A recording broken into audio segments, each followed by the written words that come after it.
The New York SSA just had their fall conference. We're going to give you the inside scoop as to what the top minds in self-storage were saying at the New York SSA. And of course, what does that really mean for you and what to anticipate over the next 12 to 18 months in self-storage. Welcome to the Self-Storage Report. I'm your host, Chris Berg, your AI storage guy.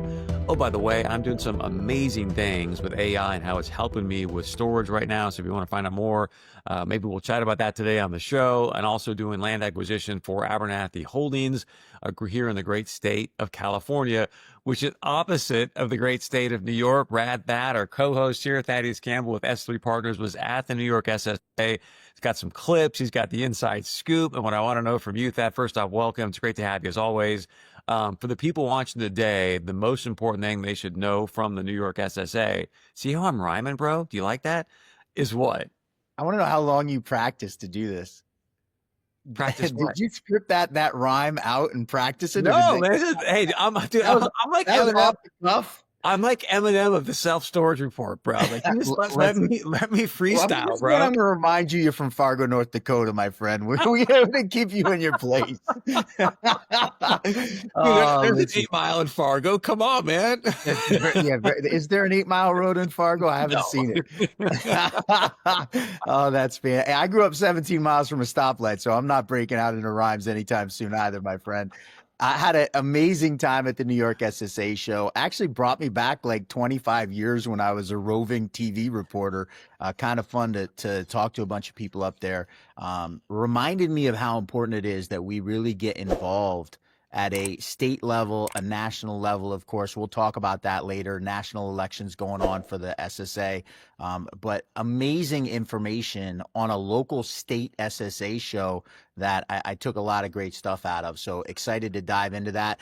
One of the things we've been talking about a lot lately, and I wanted to dive right into, you played a clip a couple weeks ago from Cerritos, California, and the town had placed a moratorium on self-storage.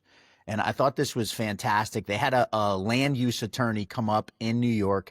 Obviously, he's a New York attorney and discussing New York laws. But one of the things I found fascinating was that the restrictions on a town for why they're allowed to have a moratorium are very specific.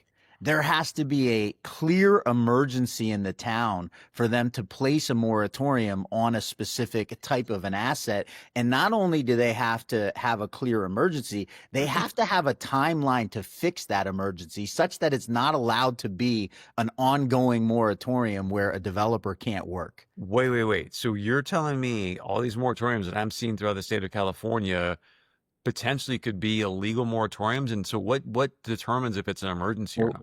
Really important to understand at this point that he is in New York. And so this is New York law, right? Under the state of New York, there's very clear guidelines for what that looks like. The reason I'm bringing this up is that I urge you, if you are in a state where there is a moratorium, to get a land use attorney and really understand in that state what are the specific restrictions that those towns have? Because what Tony Joffrey was saying was a lot of times these boards will use a moratorium as an immediate tool to stop something they don't want. And listen, these are elected people, man. The guy's a postman. He's a CEO of a local bank. He's a sales guy in a local car. He's not, or her for that matter, they aren't legal experts. And so while they may enact a moratorium, it's our duty as developers to really understand what's the legality state to state, right? And so on that note, I want to play Can I just add one thing to that? Go ahead. Because I think what's important to people understand as well, at least what I've been hearing from some of the land use attorneys I've talked to and other people that are in the entitlement space is that, all these people that are in planning, it's not even so much the elected officials, as a lot of these people that are in planning, they go to these different, kind of like you went to the New York SSA event, right? There's different conferences, obviously, for city planners. And then the rumors start to go around like, yeah, man, we just put a moratorium on self-storage because it doesn't really get us any sales tax. Ooh, hey, that's a good idea. Maybe we should so they're going back without, like you're saying, without any real legal, probably precedents. Look at me today with an SAT word. But where, and then they're saying, hey, let's give this thing a shot, right? Like we want more tax revenue, so let's put a moratorium on this. And man, if you're telling me that obviously translates to California as well, and it could potentially be against the law for them to put moratoriums in place, that is a fascinating conversation. It's certainly worth a conversation with a local land use attorney. And I want to just have Tony Joffrey talk about what we can do as developers to try and make sure that we're not getting stuck in this process. So I think engaging with the municipalities and giving them the facts, identifying the benefits, that it's a great rateable, low impact to the municipality. It's something that they probably haven't conceived of, considered, and then importantly, what they are obligated to consider and consider. Importantly, in terms of the criteria for a valid moratorium to exist. Thought that was so on point. What is it in that particular state that those boards on a local level have to follow for rules? New York is very clear. There's very clear restrictions on where you're allowed to put that moratorium in. And ultimately, what the guiding force of that law is, you're not allowed to restrict a landowner in terms of what they're allowed to do to develop that property. And so there's a lot of legal protections for the landowner.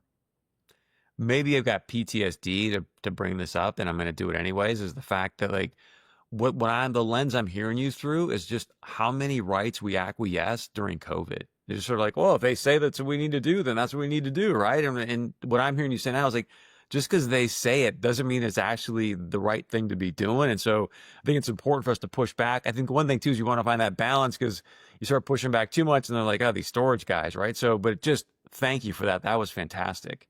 Yeah, Tony Joffrey, fantastic. Following up on that, they had a legal panel so Tony talked specifically about moratoria that are going on throughout New York.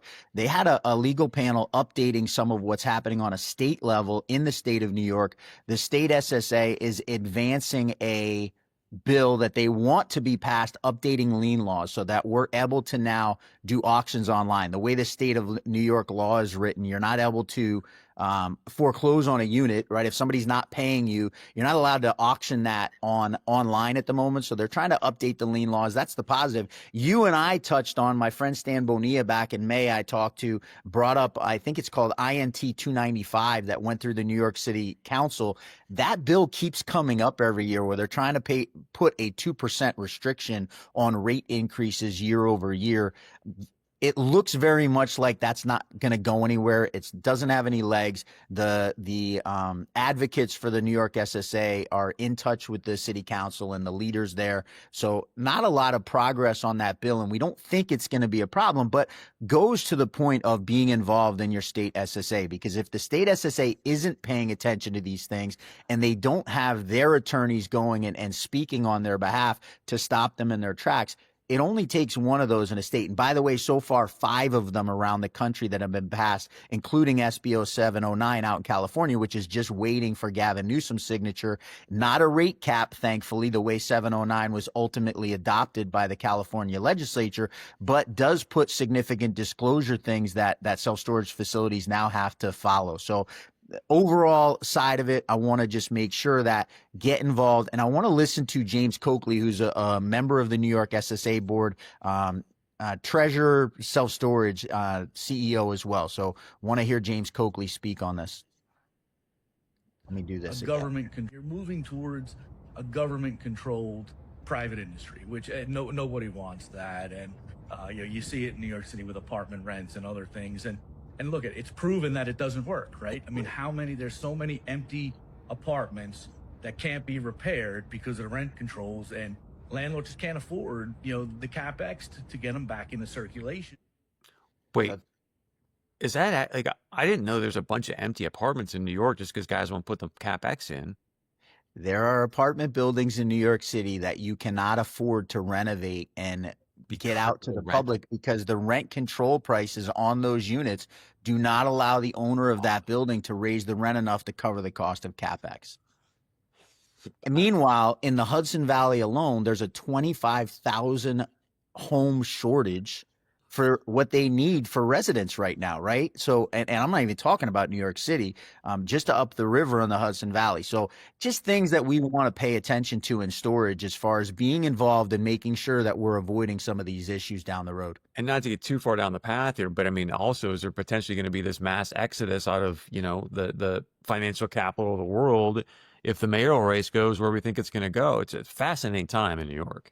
Something we'll touch on down the road. Right now, a 15% lead over Cuomo in the polling. So certainly looks like Mamdani is gonna be there. One thing we did hear from the folks at the New York SSA is don't be too worried about Mamdani being elected mayor of New York. Ultimately, the mayor of New York doesn't have any policy control. That all gets controlled from the state house. As far as his platform of putting rent control and controlling the MTA buses and other things that he's campaigning on, ultimately he's going to need Kathy Hochul, the governor of New York, to back those things. And while she has backed him because he's the Democratic candidate, she's given no indication whatsoever, and in fact the opposite, that she's going to back his policy plays. So don't think it's going to be as big of an issue as it otherwise could have been, but still something to keep an eye on. And for us in self-storage, where the last thing we need is rent controls and listen, we're going to talk about this, and something else that came out of this that was touched on is the increases in property taxes and specifically in insurance right now that are way more than 2% a year. So we can't have a 2% rate cap and expect to be continuing to profit in the industry. Yeah, I completely agree with you there. What I wanted to say is that, if Mamdani ends up winning New York City, whether he's got a lot of policy impact or not, I just think the platform that gives certain people to go stand on and say, hey, look what's happening here, to go and bleed into 2026 is going to be a very interesting conversation. 100% something for us to keep an eye on, but it goes back to what I've been saying, that we can't afford to sit on the sideline and just operate our individual businesses. We can't, not in this day and age. We have to be, as members of this industry, proactive in getting involved, whether it's your state board, whether it's a national board, whether it's not even you being on the board, but just being involved to make sure that we have a voice here and we're protecting our information. I did want to mention that insurance came up. Tim Ryan of Newmark, he's an appraiser, gave me a statistic that I thought was crazy. Back in 2020, 2021, the average insurance cost per square foot was roughly 20 cents. Right now, it's 35 to 40 cents. It's almost doubled. Right. And so very timely, thought that was a very interesting thing to hear. We, of course, have brought our friends at Johnson Insurance Services to become our partner on the insurance side. We feel this is such an important thing going on in the self-storage world.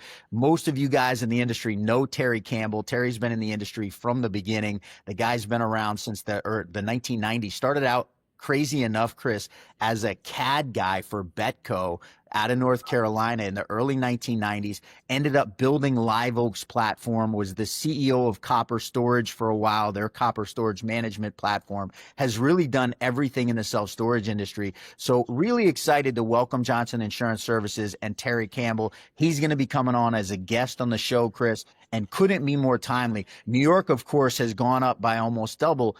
Listen, some of the facilities in Florida, some of the places in California affected by wildfires, Colorado, same thing, affected by wildfires, areas that are being, North Carolina's hurricanes right now. It's a major impact in self-storage. So really excited to have Terry come and join us and have that access to, what can we do in this moment to kind of mitigate some of the pressure that's coming on NOI. We know rates are not going up quickly right now, right? So any increase in expenses is really affecting the bottom line.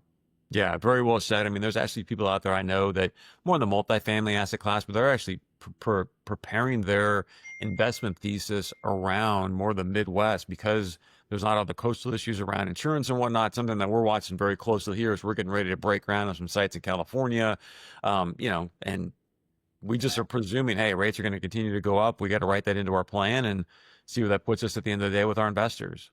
We're seeing it. Shout out to our friend Logan Freeman, a friend of the show out in Kansas City. That market is growing incredibly rapidly.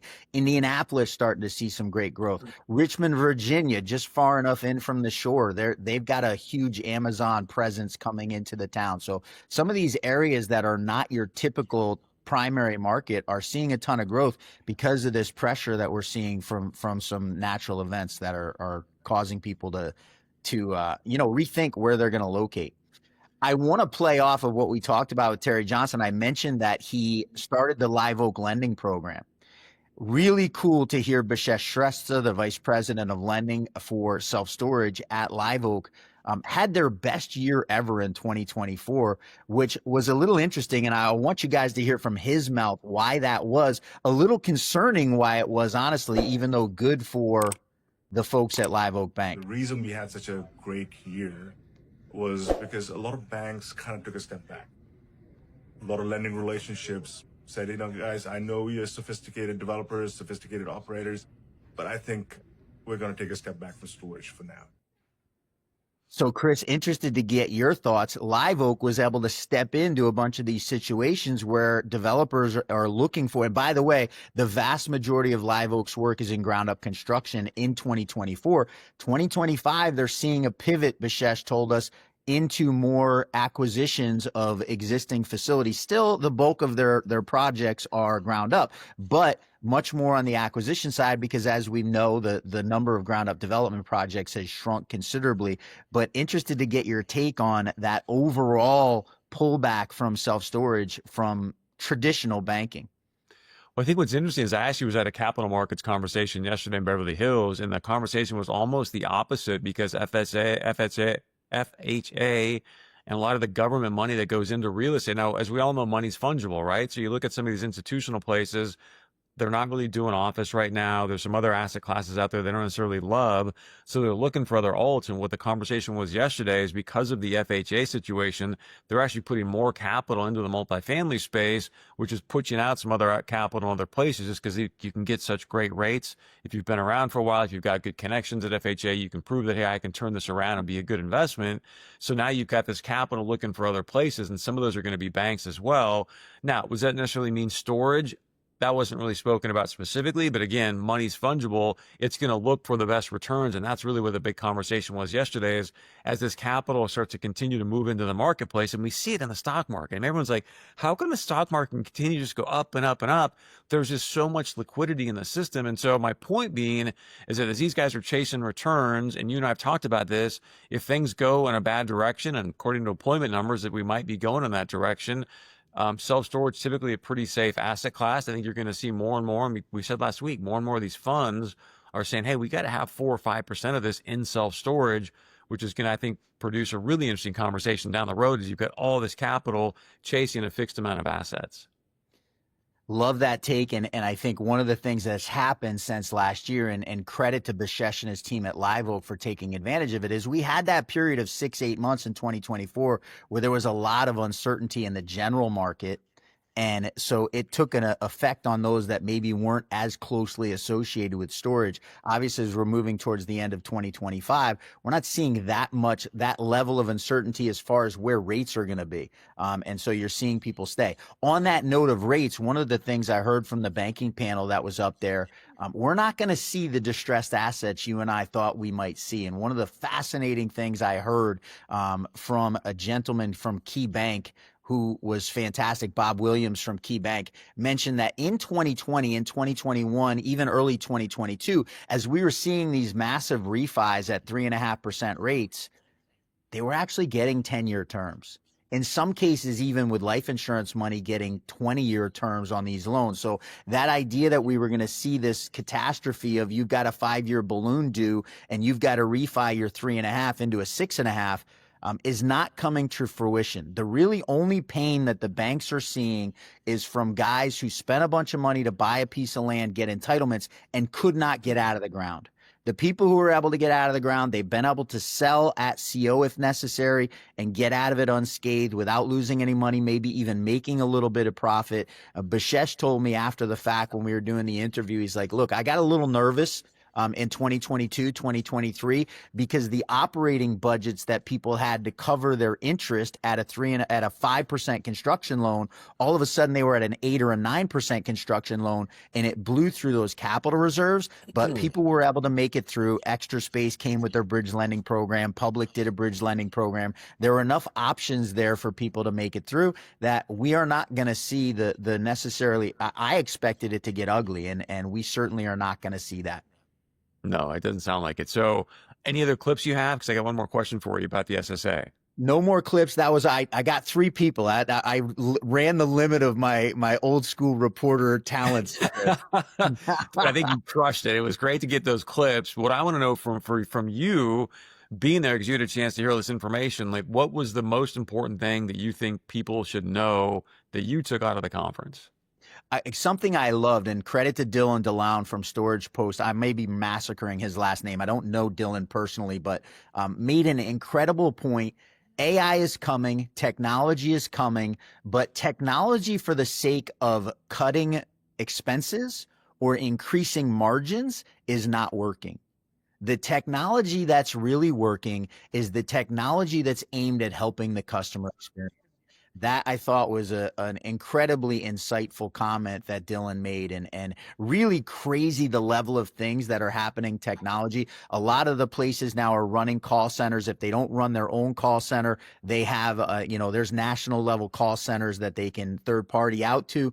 They're now using AI to listen in on the call and rate it and give feedback to these call center operators. So I think what we're going to see over the next 4 or 5 years, and this transitions right into our next topic, I think we're going to see consolidation for sure, but we're going to see an increase in the ability of the self-storage operators to give a great customer service experience to customers. Very well said. Also want to say thank you to Tract IQ, our data partner. They do an outstanding job. So if you're looking at I need some more information to underwrite, maybe you want to kind of kick in the tires as being an LP in a deal that somebody's presenting to you from a syndication standpoint, or maybe it's a fund.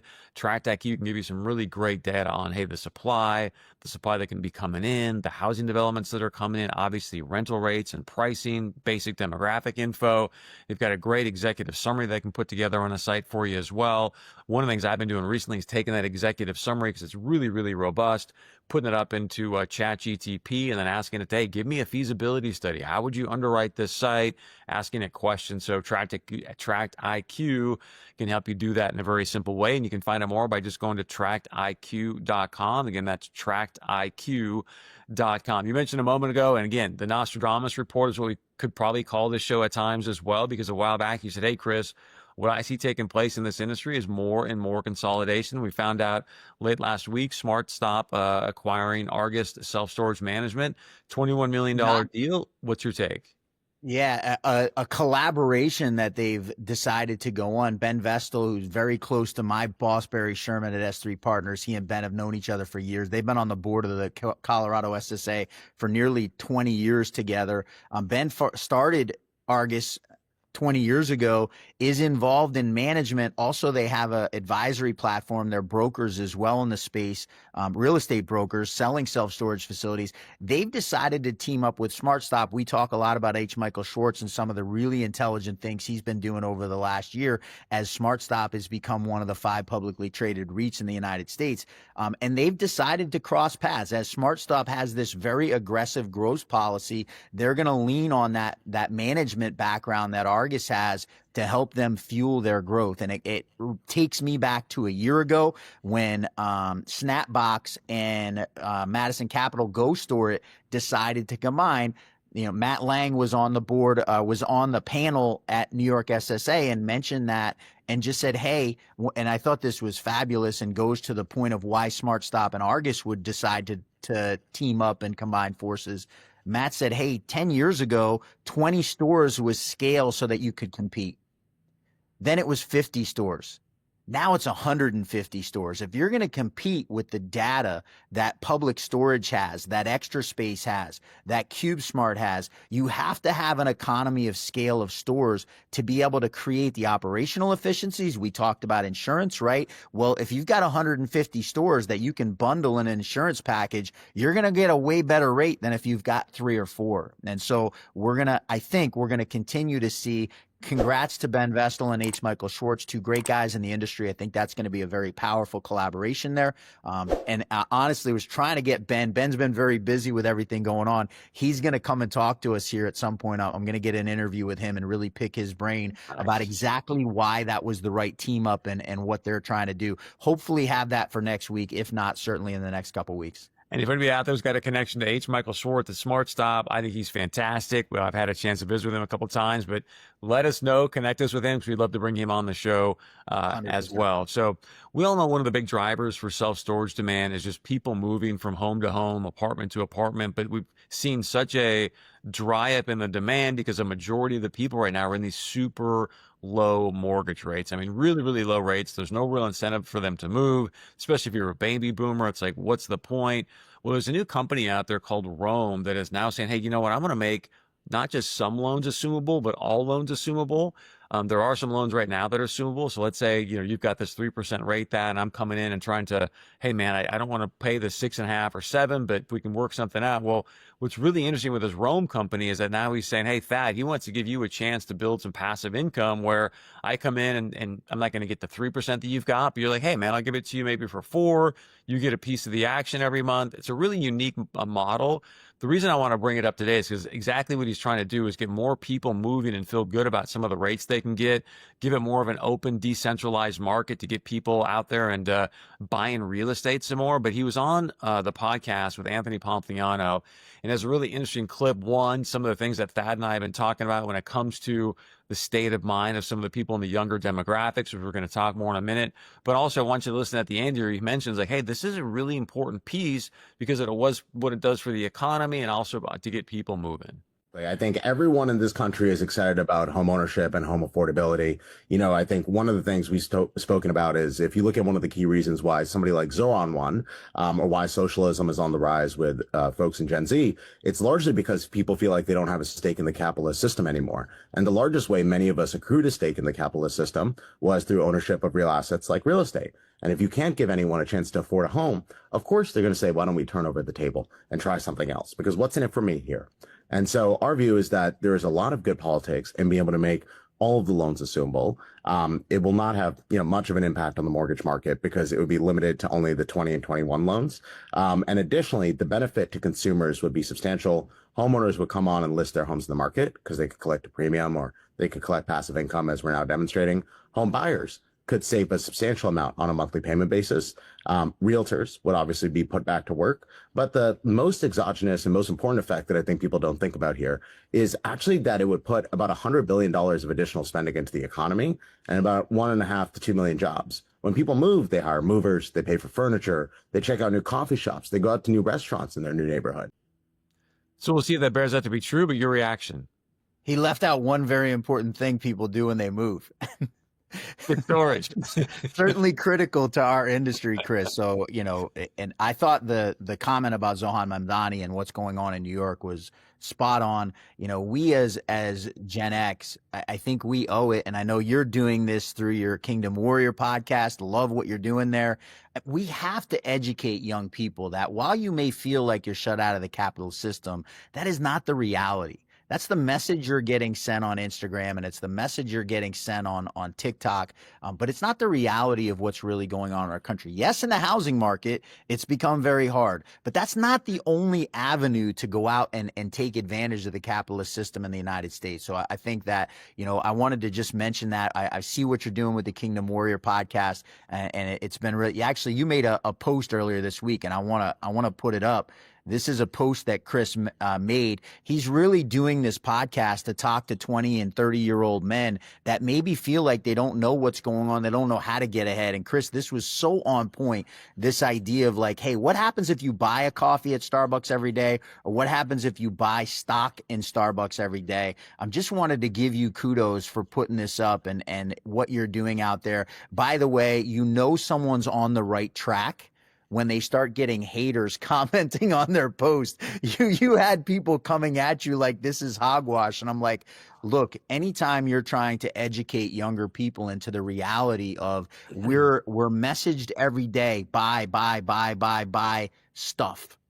We're not messaged every day, invest in yourself, whether that's investing in your education or whether that's investing in assets like the stock market or like real estate. So kudos to you to what you're doing there, obviously based in your faith in God and Jesus Christ, which I think is fantastic, but not just saying, hey, believe in God and believe in Jesus Christ, but educating people about what are the things you need to do here on earth to live a God-like life. So wanted to give you incredible kudos for that work. Thank you, man. I really, really appreciate you saying that. And we're trying to build something that I wish I would have had, right? I say it so often to friends. I'm sure I've said this to you, and if I haven't, I've meant to, is the fact that I just wish somebody would have grabbed me when I was 20 and said, hey, all this stuff you want to do is great. Just go do real estate. Just go learn how to, buy and invest in great assets, because it's going to take so much of the stress off your life. And I say that because, I've mentioned this a couple of times. One of the things that came up for me at the SSA in Vegas was to pray for the Federal Reserve. And I'm like, what is this about? And yet for these young men, when you've got the Federal Reserve printing so much money, which again, I wasn't privy to back in my 20s, they're debasing you, your time, your energy. I don't think that's right. And so if you can start to look at ways, the last thing you want to be holding right now is dollars. You know, Ray Dalio used to say, hey, cash is trash. That may not have been true when you were going to go get 4 or 5% on T-bills, but right now I think you can see where things are going. There's going to be a ton of liquidity in the system in 2026 because of the big, beautiful bill. We can see where the market's going. You can see where gold's going, where silver's going. I just would encourage people to get educated. And I'm not going to go as far as Ray and say cash is trash, but just realize that I mean, I think I posted this as well, Thad. I wish I would have sent this to Eric to put up, but in the last 5 years, I believe it was, you know, you've lost 28% of your buying power here in America. Like that is stunning to me that 5 years ago, I was getting 28% more for every dollar. Where now, you know, you're getting 72 cents and in just 5 years. Here's what I'll tell you though, Chris, they printed 4 trillion new dollars in 2020 and 2021 into early 2022. There were only like $5 trillion in existence. So while it's gone down 28%, expect it to go down even more because there's more dollars out there and people are going to pay for what they paid for. Our message to everyone that watches the show is be the person that educates yourself and is able to understand. I can remember the first time I ever heard the word quantitative easing, and I had no idea what it meant. And because I had no idea what it meant, I became a victim of what it means. So the message is educate yourself. The tools are out there, especially now.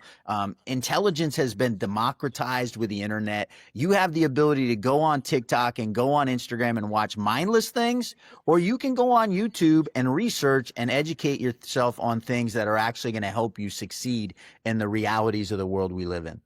Great stuff. Thank you for that. I appreciate it very, very much. As always, thank you for joining us here. Again, want to remind people too, you can go vote for the national members of the SSA board. Armand put out this post. I reposted it on LinkedIn. So if you want to go to my LinkedIn page, you can find the link there. Thanks to Armand. But, you know, we've got some people there that we know that are running to be a board member for the SSA. And Thad, I think you said it perfectly just a few moments ago. Like, this is no longer like, hey, let me go buy this asset, kick back and just collect checks and go sit on the beach. Like, you've got to get actively involved. You've got some people that are raising their hand and going, look, I really want to make a difference for this industry. I think those people should be rewarded. So go check out who's running, do some due diligence, and then vote for the people that you think are going to give us the best chance to go out and continue to provide great service and win as asset owners.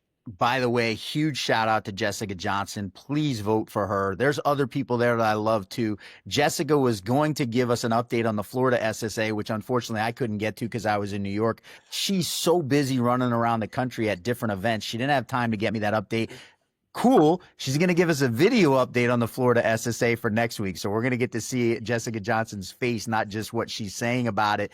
So shout out to her. She's so involved. She's on the Florida SSA board. She might even be the president right now, to be honest with you. Unbelievable involvement. So if you are voting, look for her name.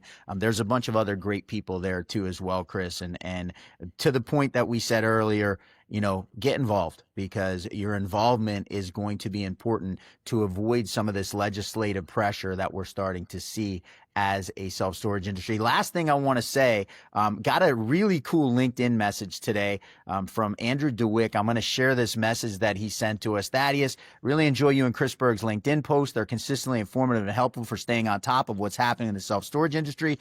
Kudos to Andrew. Josh Workenstein from Arco Murray gave us a shout out too. Ben and Jerry, we're not going to say their last names. We've had people reaching out to us that have been giving us some feedback on the show and really grateful for that. It means a lot to us when people give us their thoughts on what we're doing here on the Self-Storage Report. By the way, Andrew went on after this part of this to ask me, how do I watch it live? And so here's a link to my LinkedIn page. And on my profile page, you'll see the live events every Thursday at 1 o'clock. By the way, you can also subscribe to our YouTube channel, which is youtube.com/@the-self-storage-report. That goes live one day after we tape the live show on the YouTube channel as well. So lots of ways to watch us, get a hold of us. Thank you so much for everyone who's reached out. We mentioned 4 people that have done it, but there's been more than that. And Chris and I, listen, we work hard at this show. It's something we really care about. It's a way that we feel we can give back. We're not board members of SSA, but we love to do this show and give people information about what's going on and affecting our industry. And we really, listen, we're human beings. It's nice when someone gives you a pat on the back. So Andrew DeWick, thanks so much for the message. Meant a lot to get that. Yeah, Andrew, thank you very much. And if you've got other suggestions as well for the show, maybe there's topics or bits that you think, hey, you guys really should be focused on this or talking about it, we're always open. We've only got 4 eyes and 4 ears, doing the best we can, but we can't obviously see and hear everything. So appreciate you for that. I mean, great stuff. Thank you for going to that event, bringing back great content for people to hear the buzz and what's happening so they can start to map things out for themselves personally as well within the business. This is the Self Storage Report. I'm Chris Berg. Thaddeus Campbell. We'll see you back here live next Thursday.